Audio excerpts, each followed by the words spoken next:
Hello, welcome to Spiritual Light. Today I'm here and conducting the work. I'll invite our dear friend Silvia and our dear friend Charles. Hello, Silvia. Hello, Charles. Welcome to Hello. another episode of the Spiritual Light. Hello, everyone. Good evening, good afternoon, wherever you are. Again, we are here together, and today we have Munir. Welcome him and helping us to do this work, and Charles, who's traveling to the world. And so it's really good to come back again and discuss these topics that very much in people's minds at the moment. And it's very good to bring a spiritist perspective as well and some hope. Because I think we are lacking in it. So welcome everyone. If you have any questions, please send the questions through and we'll try to reply, answer whatever we can for you.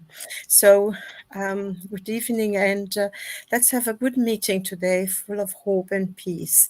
And so, welcome. Boa tarde a todos que estejam nos ouvindo. Hoje nós vamos novamente falar de um assunto que começamos a semana passada, mas é um assunto que está muito presente nas nossas vidas, nas nossas mentes, e vamos tentar trazer o assunto, mas de uma maneira cheia de esperança e ver soluções para vários problemas que todos nós temos. Bem-vindos, e se vocês quiserem mandar umas perguntas, mandem e a gente tenta responder da melhor maneira possível. Okay. Thanks, Silvia. Thank you so much. And today, yes, I'm here for Stevan. Stevan is on holiday, so it's a pleasure to be with you, share the studio with you and Charles. And so, Charles, waiting for your yes, good message. morning, good afternoon, good evening, everyone. I hope you can hear me. I think the connection is not, I'm not at home, as you can see, so traveling, doing the best, and I hope it will suit, I will be able to, you will be able to receive the message without interruption. Indeed, Silvia, it's a very important question. So important because how to say, the standards we have usually are based on the materialist paradigm, and we know as spiritists or as spiritualists that the materialist paradigm is losing more and more credibility. The spiritualist paradigm, there are more and more evidences for it. And as soon as we think about all these questions based on the spiritualist paradigm, the point of view changes completely and the conclusions are much different from the one we get through the materialist paradigm. Okay, now I think Munir lost the connection. I hope he will come back. You still can hear me, Silvia? You are on mute. I can both hear and see you, Charles. Okay, perfect. So, I put the video in low definition, everything in order to maximize, how to say. Okay. Are you able to play the video that we have? Or Munir no, seems to have this gone only Munir can do. Yeah. All right, yes. Maybe we could start. Oh, there he is. I'm back. I think I had a hiccup with my internet. It's not only yours, Charles. Welcome back. Thank you. And welcome to Stella Puig, who is on Facebook. Yes, welcome. Well, the topic of today, suicide, is a very important one. It's a very sensitive one. And as Charles mentioned, we are moving from a dimension of a purely materialistic perspective into a spiritual one. And thanks to what we get from Spiritism, we can see it from shed some new light into it. And that's what we are going to try today. To talk about it. It's a subject that requires perhaps hours and hours for us to understand the causes and to be able to propose something that is effective. But we see that there is a tremendous effort in order to tackle this subject.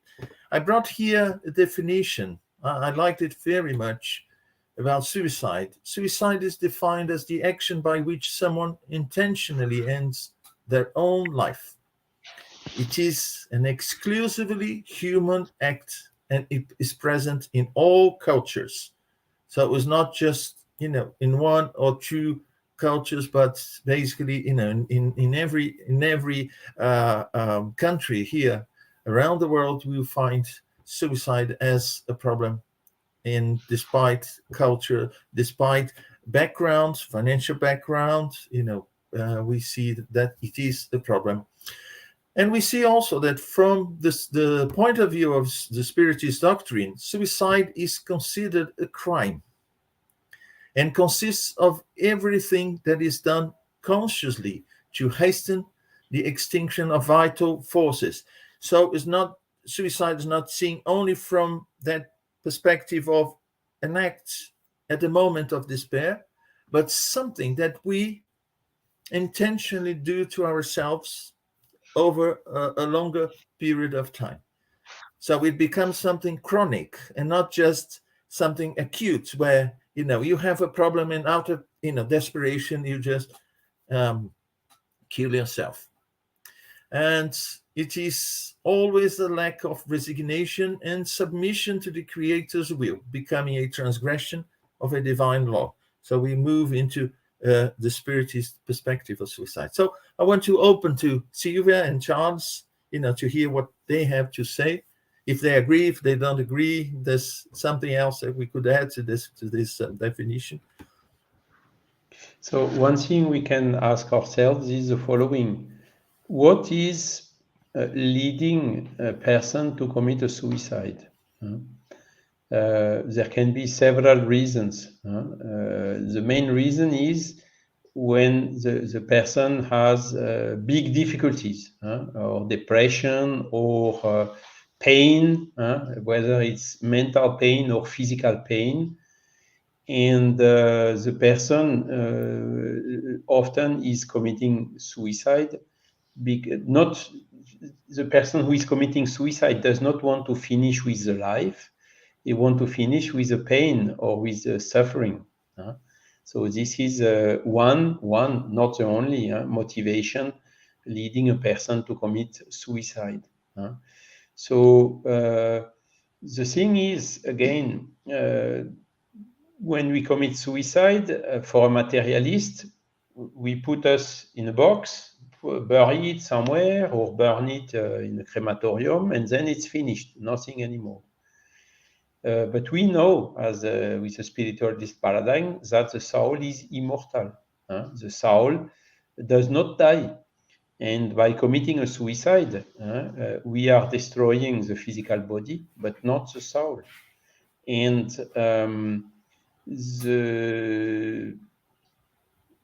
in order to understand better what happens in case of a suicide, Kardec had already the idea, but to ask, to call spirits who committed suicide and to ask them, okay, what happened then after the suicide? And all of them, I think the vast majority is saying, I regret, I should not have done that, because after the suicide, my situation is even worse than before, because the physical pain is not disappearing as they think, because for a certain number of reasons, we will enter more in detail later on today, this evening. And the second thing is morally, in terms of conscience, there is an additional pain, which is to have committed something which did not solve the problem, and there is no way back. We cannot uncommit the suicide. And by asking the person who did it, giving this type of answer, we can immediately deduce that it is definitively not the right exit door. So when we have difficulties, when we have pain, when we have depression, when we have, there is always someone who can help us. The thing is, let's go and seek for help. And there are also a lot of signs, particularly for the youth, the young people who are also committing suicide earlier and earlier, because of bullying, because of how to say harassing in the social media or whatsoever. These new type of things which are coming, and but there are signs, and this we should really be pay attention, a lot of attention to these signs. In particular, the friends and the family, so that we can give the hand to this person. Okay, let's see what can we do to help you. You are not alone. We are here to help you, and so on, and find the adequate means for preventing the person to commit this act, which is irreversible, at least in this life. So that's just to introduce Silvia. Yeah. Oh, Munir. Yes, very good. One thing that came into my mind, Chance, is the fact that you mentioned it, and you put it very well. Is the person finding him or herself in a situation, and they want to come out of that situation. They don't know how. They don't have the means, apparently, to come out of that. So they see suicide as an alternative to getting them out of the problem. But then there are the consequences of that, and also there are other solutions they couldn't see at the moment. And that if they had the right assistance to that, then perhaps they would find a different way. Because what we see is the person get in such a state, only sees that as an alternative. I'm sure if the person could consider a different alternative at the same level of suicide, they would certainly prefer this other alternative. But they don't consider any other alternative. They don't see them as a solutions to their problems. I think they are in such a state. And then I want to mention something before asking what Silvia thinks about that. We know that, for instance, there is one element which is the mental health state of the person. We know that affects, it can lead to suicide, contemplating suicide. We also know that previous experiences then go into the spiritist domain. Coming with the previous experiences in previous lives may induce the person or take the person to a situation where they are faced with a similar situation they had in the past, and they decided to commit suicide, and then perhaps this time they feel inclined to do the same thing. And the third element in this equation is the influence of external entities, the spirits. So I've mentioned so many different aspects, Silvia. I just want to hear what you have to say, if there's anything you want to mention, to add to that. And well, that's an interesting point, because I think the subject really is much more complex than we can imagine. I think, like you both mentioned, I think the last thing is that someone feels so desperate because things are not going the way they want, that they decide to commit suicide. Maybe there are cases like this, but I think there are very few like that.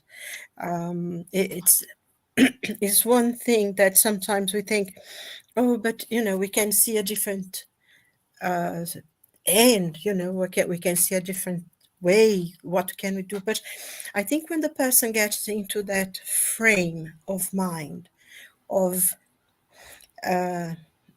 destroying their lives, they don't know anymore. It's past their understanding.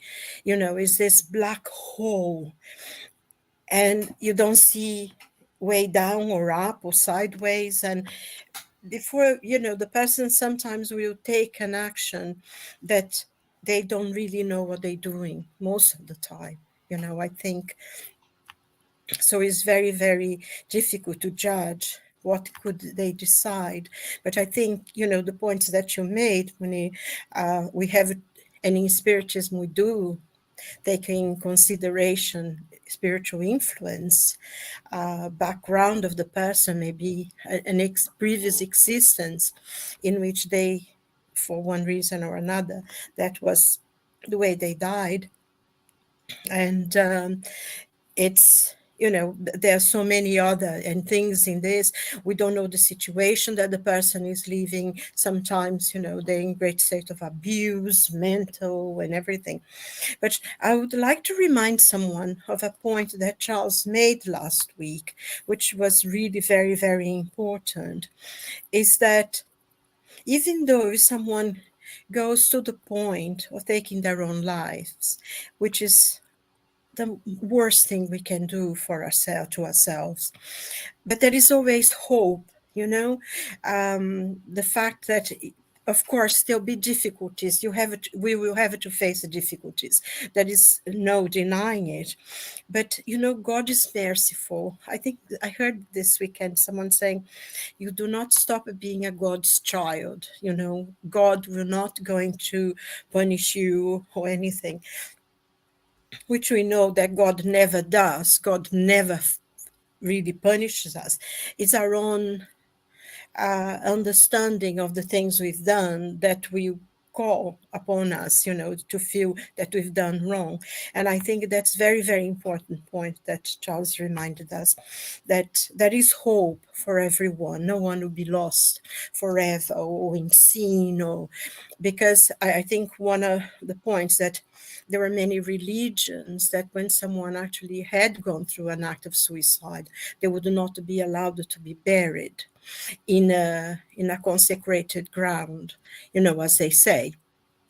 So that would put an exclusion to that spirit, to that person, and that would be very painful for the family, and many other things. So, at least we don't, I think, go to those lengths anymore.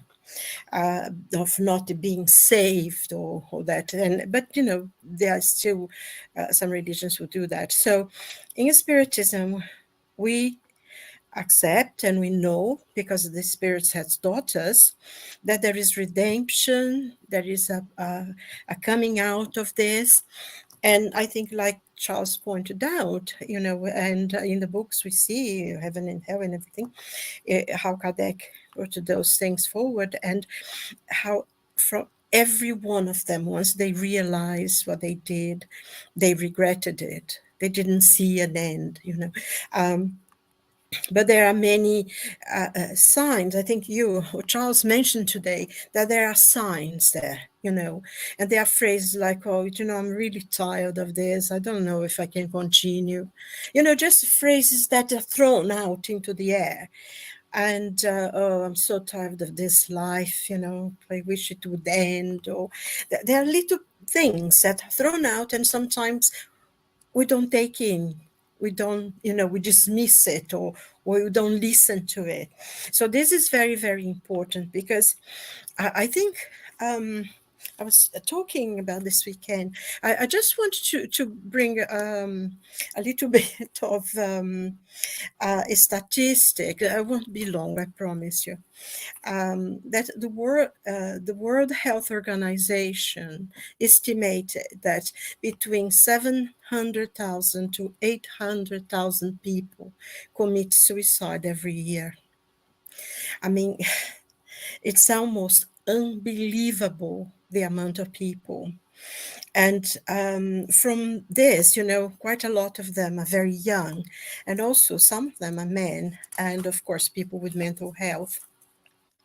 But specifically here in England, there was an increase in number of people, consistently. But thank God, since 2018 has not increased anymore, at least. And a lot of them, quite young people. And also there are a lot of young people who self-harm. And 1 in 14 teenager now do that. And we know as well there is a lot of influence from the internet, sites and everything that teach people, or they see them and they can film, and there's such a madness. So I think, in all this, especially when the young people are concerned, is a worry, because it means that they have lost all hope of life, and we need to be very careful. I mean, there are many, many things we need to be more aware.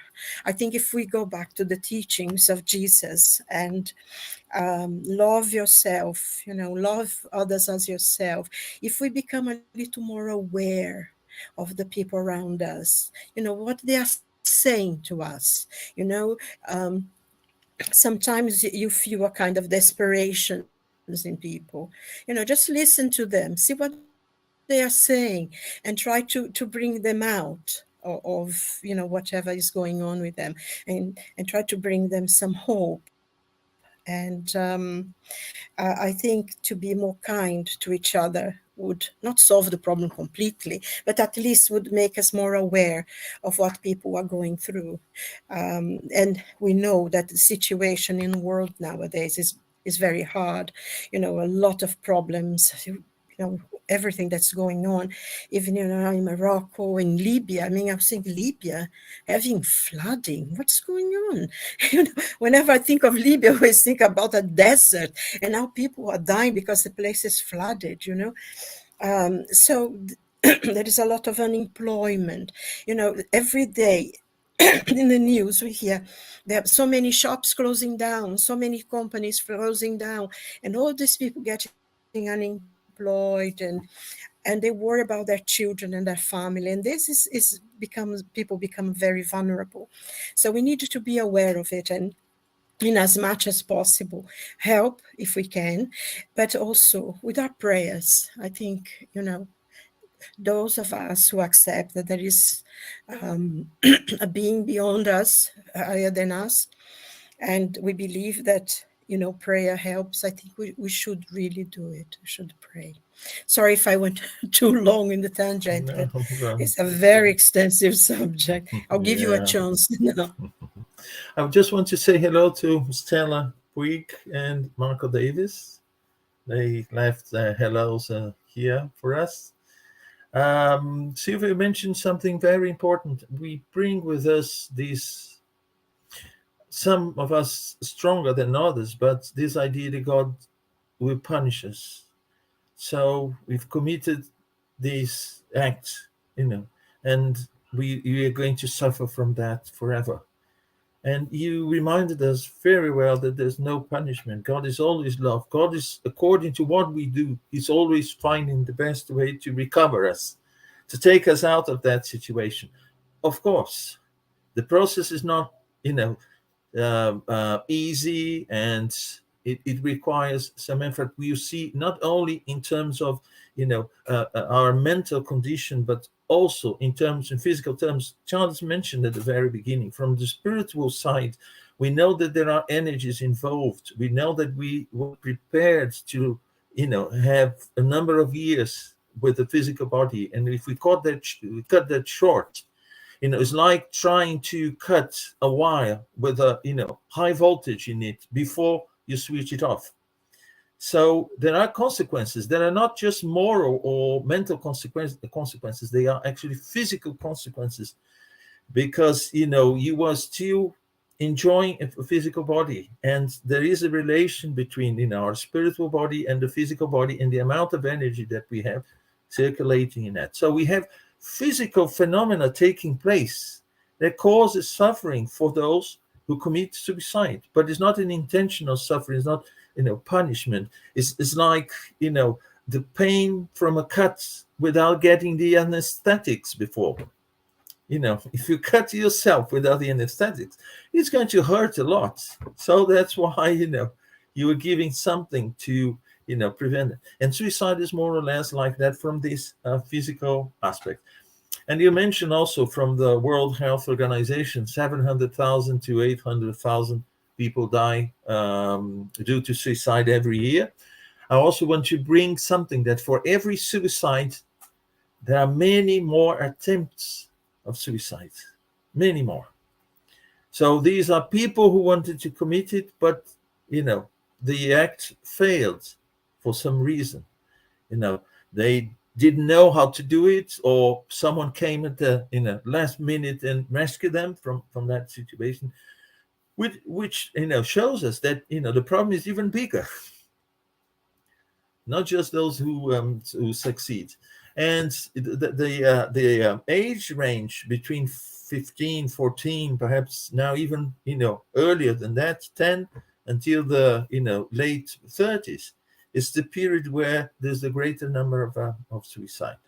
And in low-income countries, middle-income countries, high-income countries, everywhere, for different reasons, we see the problem. And it's important actually to find a way to give support, to rescue those people with this intention to commit suicide, from take them out from this situation. And love and compassion and companionship, all this, is so important. It's the best thing to offer than just criticizing them, punishing them, or thinking of other ways to show that what they are doing is not the best thing for them. So suicide is a serious public health. Yes.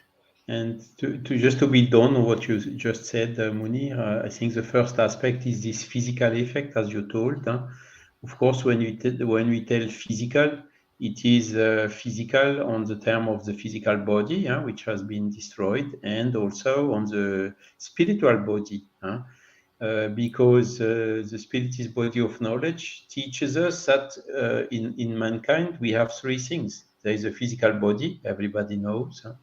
There is a spirit, which is independent of the physical body, and there is the spiritual body, which is the intermediary between both. But in order to have life, in order that the life exists, there is also what you mentioned, the vital fluid.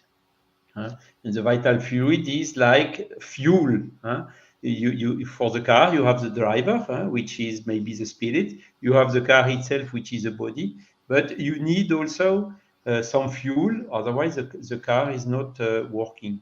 And it's the same for everything which is living. There is some vital fluid in it. So this vital fluid is foreseen, like fuel, for a given journey, from birth until the programmed natural death. So if the life is interrupted before, there is a remaining part of vital fluid which is here, and which is making such that the separation of the soul and with this spiritual body from the physical body is jeopardized, cannot happen naturally, and it takes much time. And this is one of the biggest source of the suffering and the pains that the spirits are saying they go through after a suicide. So that's one thing. And then also very interesting when you called about statistics. So it's 800,000, more than 800,000 every year. So something like 40 suicides every hour. It's one of the first cause of mortality for all the young people. But what is important is, according to the WHO, which considers indeed, as you told correctly, Munir, that the suicide is a public health priority subject, they came to the conclusion that 90% of the suicide can be prevented and avoided if the signs are recognized before. And as Silvia told, when a young is I'm tired of this life, or I think I will commit suicide, or even if they say this, it is not a joke. It is something most of the people who committed suicide told before that they would commit it.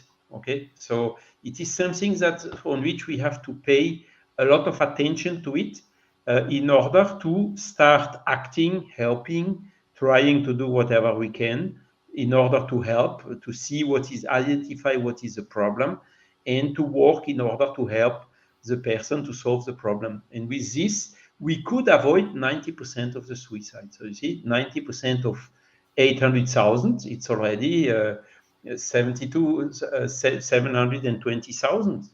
So it would divide by 10 the number of suicide if, we can get the sensibilization to the importance of the prevention.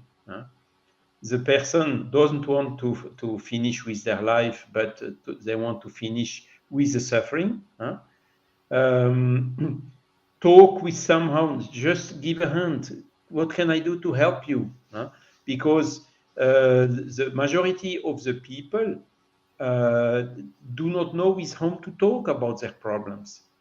So this is also something quite simple to put in place.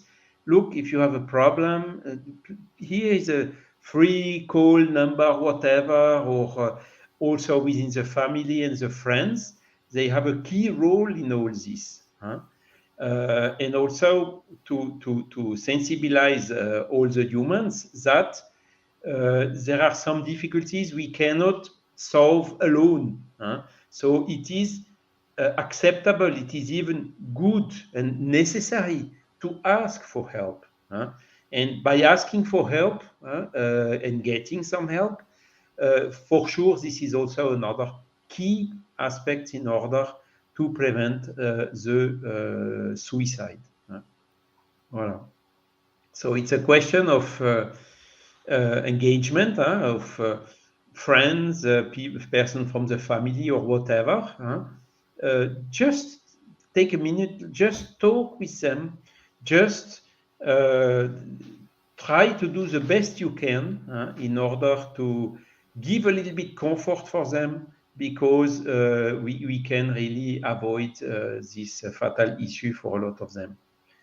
And in the Spiritist movement, we had some initiative for that. For instance, there is a campaign that we launched some years ago, which is called Say Yes to Life, which is exactly oriented with the suicide prevention. And every week there was posted an information or a video or something giving some ways exactly to prevent the suicide. Nice stories of people who had huge difficulties and with help they could solve them, or even some person, I remember some of them, a guy which jumped from the Bay Bridge in San Francisco in order to commit suicide. And basically he fell into the water. There was a ship just aside who could save him, and at the end he did not die. And this person is now making conferences everywhere to give what he felt during that moment. And so his situation was very difficult, leading him to commit a suicide. But the second after he jumps above the bridge, he was already regretting to have done it. And then, of course, the time to fall down and so on. And it's really something which is touching us to see the regret he had at the first second after he jumped. Luckily, he has been saved. But and the way he's explaining this to some other people is also a way to help a lot in making all this prevention. Yeah, I think being able to, to come back and tell people that he regretted so much, the second after he jumped, was really important. So he survived, he's alive. Yeah. We have also the spirits, but the spirits, everybody do not believe in them. But they also tell almost all, I regret, I should not have done that. Yeah, he had a second chance, Voilà. And but made good use. He survived. So it's a living person who's saying what he passed through during those seconds he was falling down from the bridge and thinking he would die. Saint Augustine once said that suicide is the failure of courage. Do you agree, Silvia?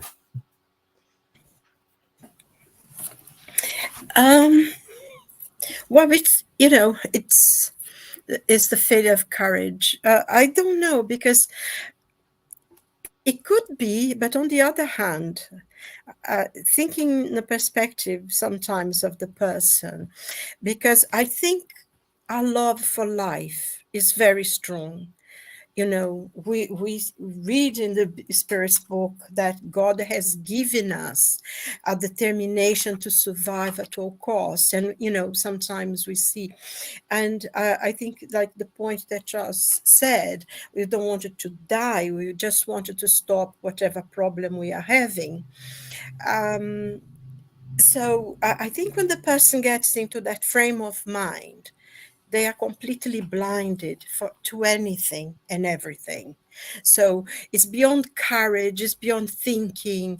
And I think the most important things is helping them before they get into that point. Because, you know, the story that Charles said is very, very powerful.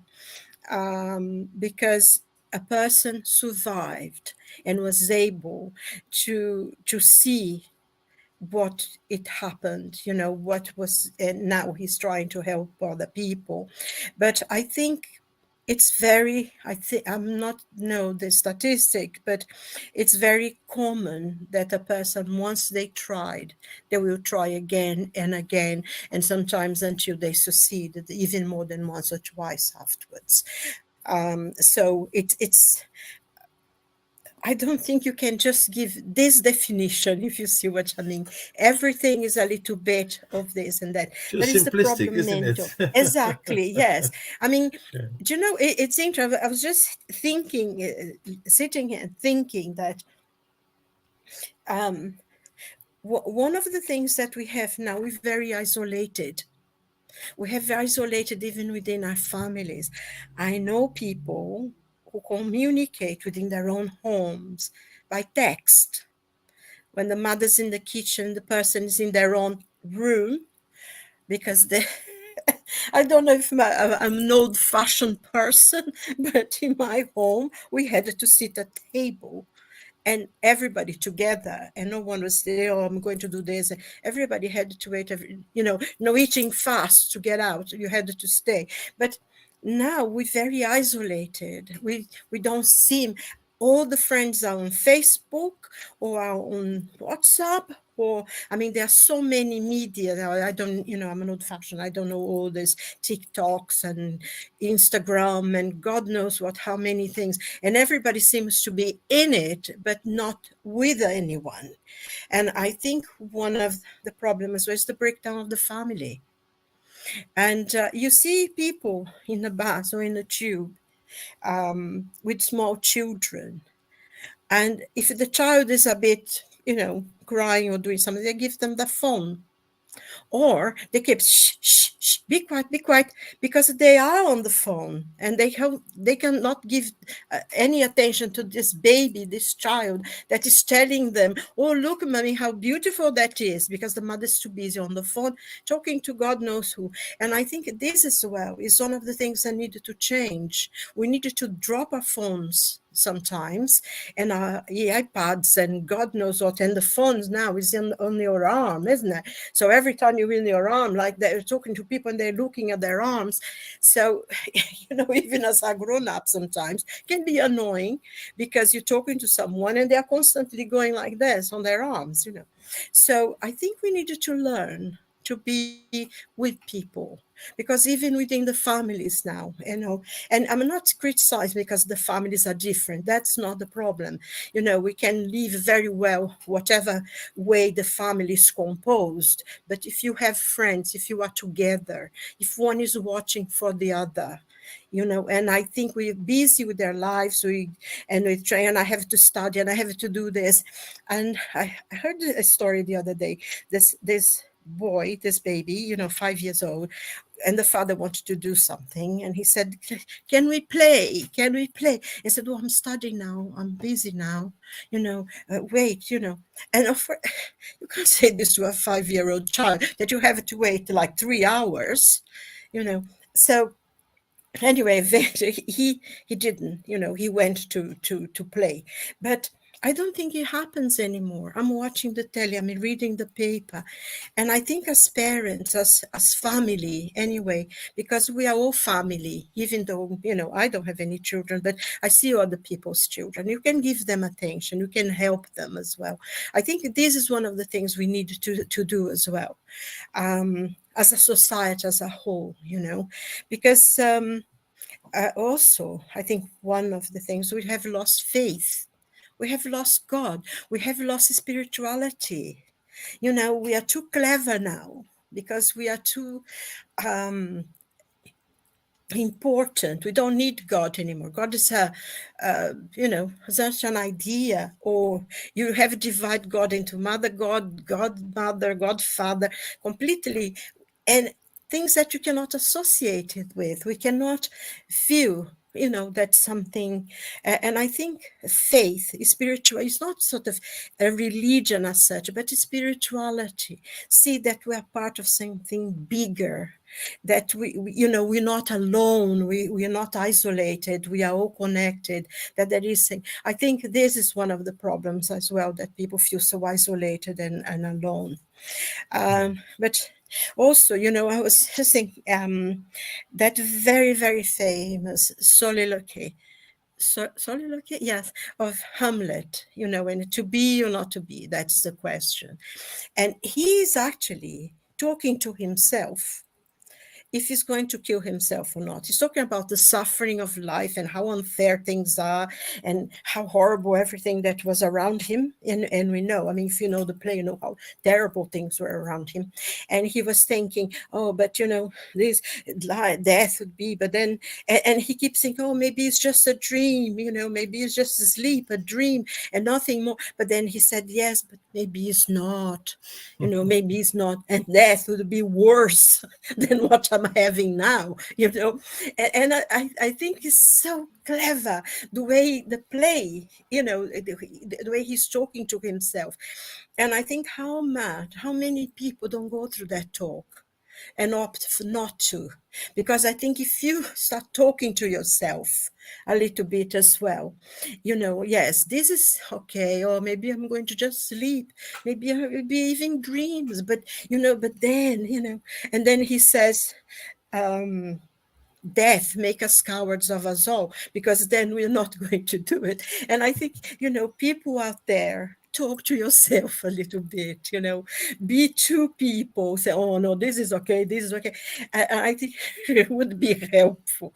And even us, because we are here, and like a friend of mine used to say, and there by the grace of God, but we are not exempt of falling into this, of getting one day so desperate, or a situation that we feel unable to cope with, and we may think of it. And I wonder how many people, including myself, actually, I put myself very, very strongly into that, if we didn't have spiritism in our lives, how many of us would have opted out, and how important it is, not heavy spiritism itself, but heavy spirituality, have a faith in something beyond ourselves, to really, we are light, we are inheritors of the universe. And it's interesting as well, because we have in one part emptiness, and the other part, science is advancing to the point that everything, absolutely everything we knew before is no more. Even the Big Bang is no more. There is other universe beyond there. That's what this James Webb telescope is telling us every single day. They're discovering something that was completely inconceivable, and like said, science is going to find God, because it's not faith, it's not the religion, it's not the church, it's science, because we're going to go to that point in which there must be something. And I think, having faith in ourselves as well is one step towards helping ourselves. Yeah. You mentioned friends and family, and I'll bring a quote from Vincent van Gogh. He said, suicide makes friends and family feel like they are the killers. And I agree with that, because the family and the close friends, they always say, perhaps I should have done something more. Perhaps I should have paid more attention. Perhaps I should have, spent more time with that person. You mentioned the family not giving attention to, each other and only concerned with their, you know, daily affairs and so on. And I have another one, and then I'll ask Charles. And this is from Leon Denis, from the book Life and Destiny. Leon Denis said, the reasons for suicide are temporary and human. The reasons for living are an eternal and superhuman order, of an eternal and superhuman order. What do you think, Charles? Yes, I mean, the quotes from Leon Denis are really outstanding, extraordinary. And even the one from Van Gogh, so Van Gogh. So it is indeed calling our attention to give value to the life. Say yes to life was the title of that campaign of suicide prevention. And really, I mean, we all can have a role to play in this. To listen, to have compassion, to listen. Sometimes the people need to talk, so we don't sometimes not even have to give advices, just to listen to the person is sometimes enough to help them. We need also to be meek and perseverant, to show to our beloved ones that we are here to help them in case of need, that they can count on you, that they can trust on they can find someone to listen to them, or someone to help them when they are crying or whatsoever, to bring some consolation and whatever. It's very important just to show attitude like this, to love them, by the way. That's the correct word. Then sometimes when the case is more complicated, we can also ask for the help of people, of professionals. So these professionals are also here, can do a lot of things to help in the prevention, whether they are psychiatrists or psychologists or doctors to relieve some pain or whatever. There are always some solution. And then also we share our own experience with the positive things and aspects, can also help the others to feel more comfort and help them to tackle their own challenges. So it's a set of very simple things that can be done in order to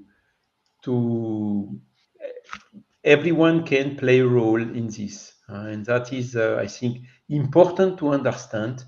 And okay, we will maybe not be capable of prevent 90% of the suicides, but if we prevent already 50, it's already a good start. And then leading by example, it will help also other people in the same way.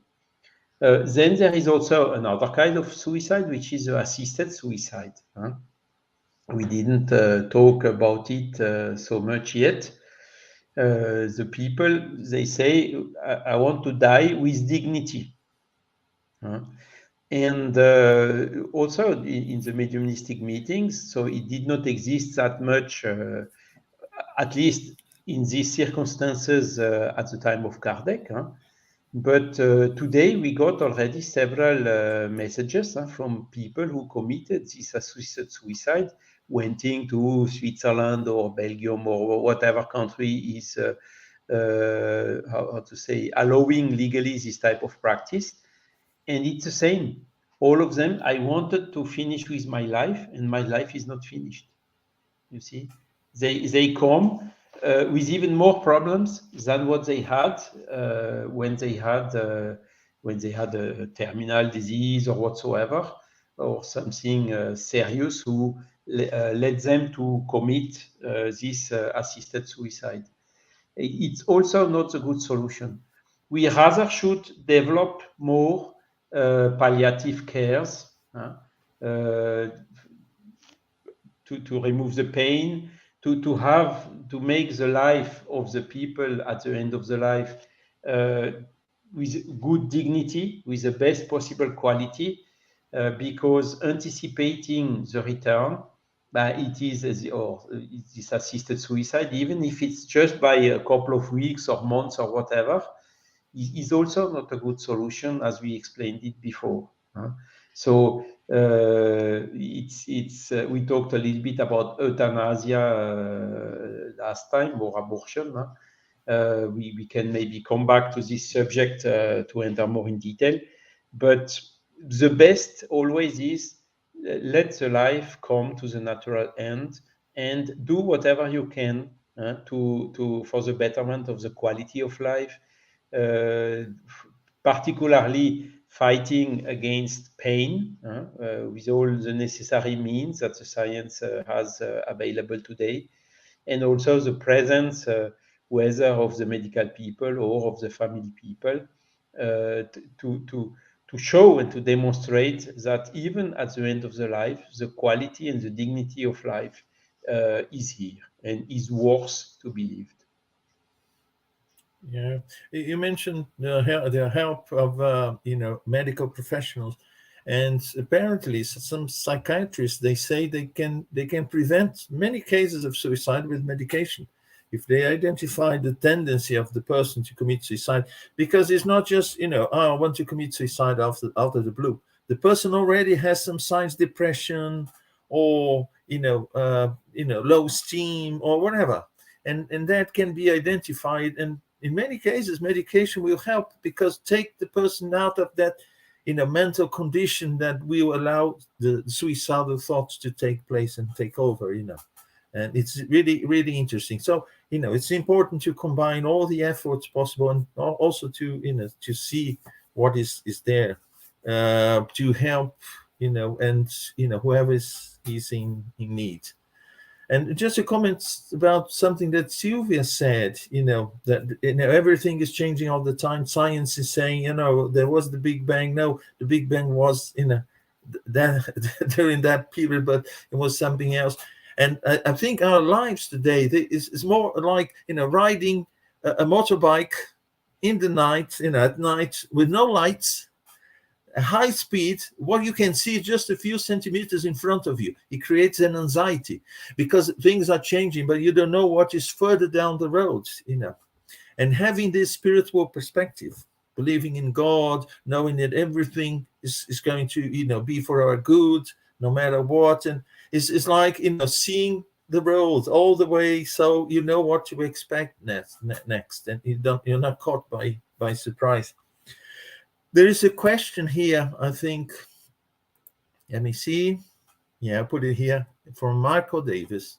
Spiritism helped to avoid suicides by many literature about it. Instead, other religions, dogmatics, they don't believe in spiritual worlds. They never educated. For them, reincarnation doesn't existed. So Spiritist Center helped too many children and youth to study about it naturally with with that we are spirits.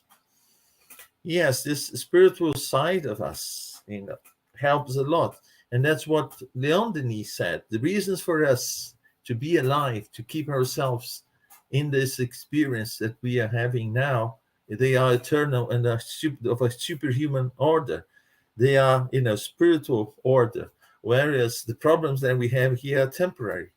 I don't know of anyone who committed suicide because he or she found out they are immortal, or because there is God and God is all love. And no, I mean, the reasons for committing suicide are problems that we have to face, be them physical problems, be them situations that we find ourselves in where we don't value who we are, we low esteem, and as I said before, sometimes even cases where medication would help us to get out of. So yes, it is important actually to help people realize that what Charles said, we are immortal. No matter what, we change, dimensions and such, but we carry on, always progressing, always evolving. So our time is nearly up. So I'll ask Charles for his final comments. Unfortunately, there was many more topics here that we could discuss about related to suicide, but it's we can repeat one it's more emission. never No? enough. Yes, yeah, No problem. And I think yeah, between abortion, suicide, and yeah. euthanasia, we did not This address is everything yet. Huh? yeah, because But one of the sorry, Chance, yeah. yeah, go on. I was going to say that, for instance, the spiritual influence. Also, there was a case Yeah.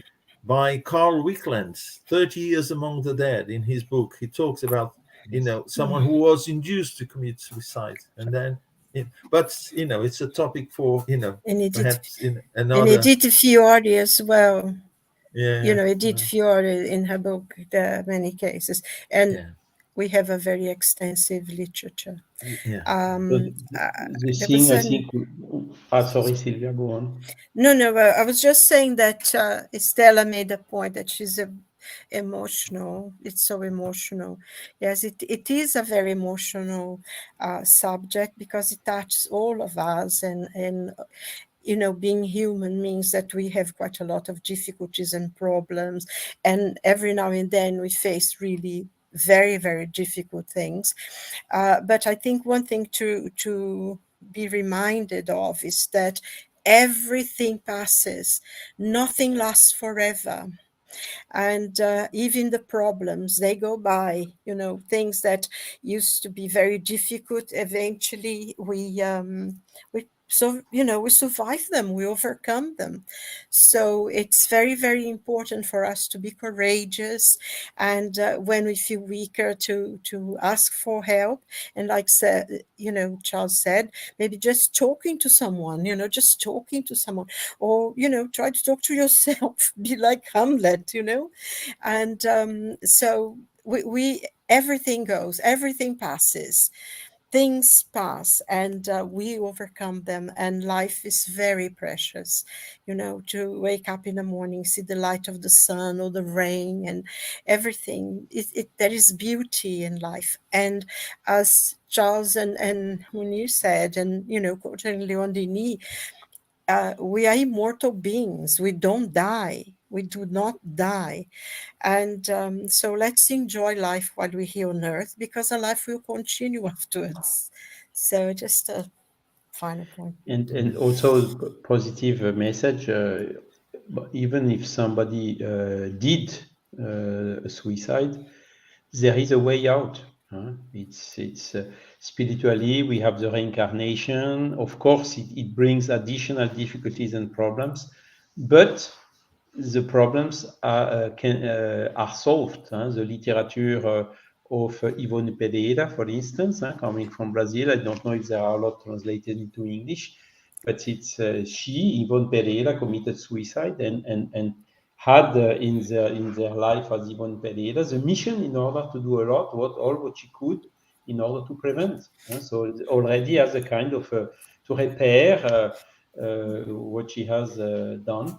There is also another book who has been received by automatic writing, which is called Exit. I Killed Myself, What Happens After, explaining the suicide, the consequences of the suicide we talked already, but also then what is the plan to fix the problems caused by the suicide in the next incarnation, passing through health difficulties, but then this is curing the spiritual body, enabling then next lives without the consequences anymore. So there is a way out.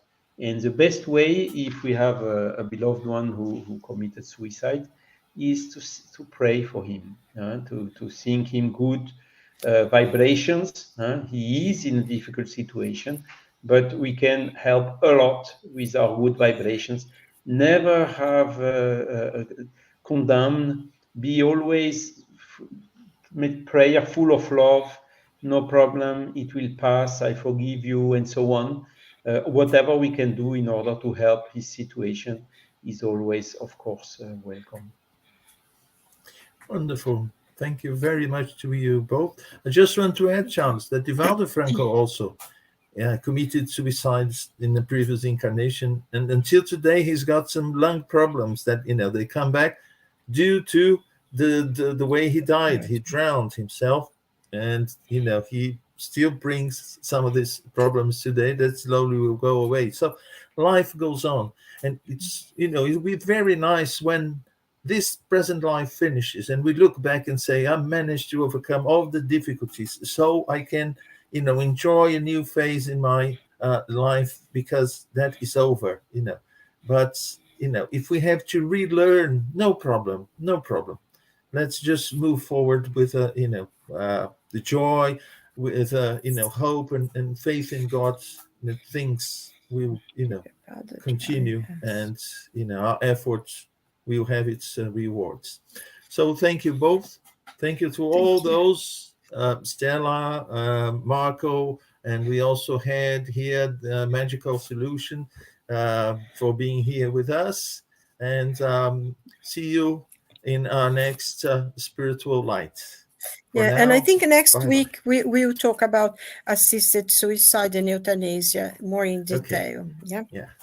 Okay. So, thanks. Good night. God bless. Thanks, Charles. God bless you. Keep Bye-bye. positive. Keep positive. All the best. Bye. Bye. Never give up. No. Alessandra as well there with us. Life is worth living. Yeah. God bless.